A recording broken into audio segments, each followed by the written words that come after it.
Now let's talk about the second kind of relative clauses, what are called non-defining or extra information clauses.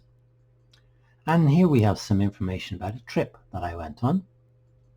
And we can see this is the Eiffel Tower, and the Eiffel Tower is in France.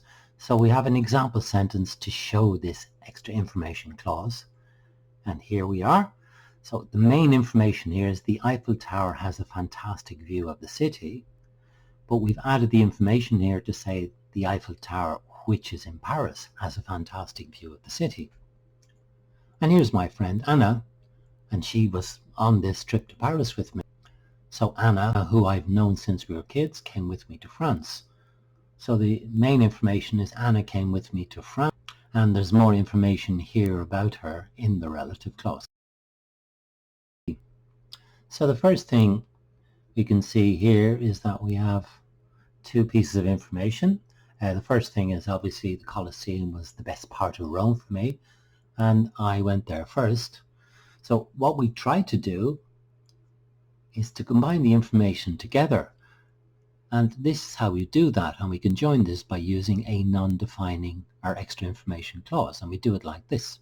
So the Colosseum, comma, where I went first was the best part of Rome for me, and we can see we've joined the two pieces of information together.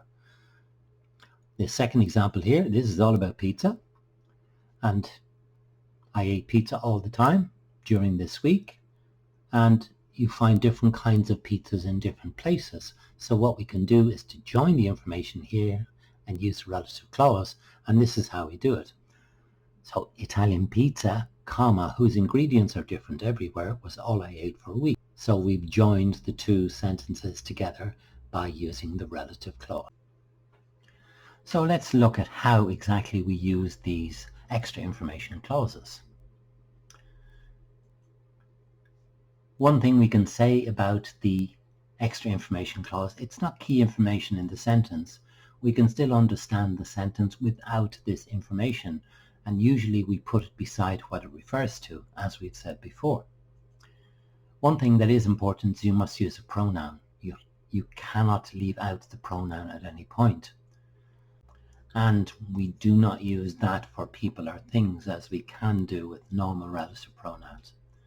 A further thing we do is we use commas. So we put a comma in front of the relative clause and at the end of the relative clause. And sometimes the second comma is actually the end of the sentence and the full stop. And one thing to say about this is very common in writing. It is a very formal way of communicating ideas, and we generally don't use it very often in speaking. So how can we use relative clauses in different types of writing? As we've seen, there are two types. We have our defining clauses, and generally speaking, we can use these types of clauses in any kind of writing types where we want to add some extra information to a sentence and make it more complex.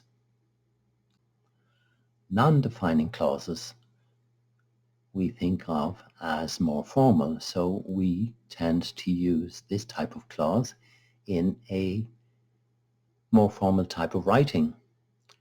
So typically reports and essays are good places where we could use non-defining clauses.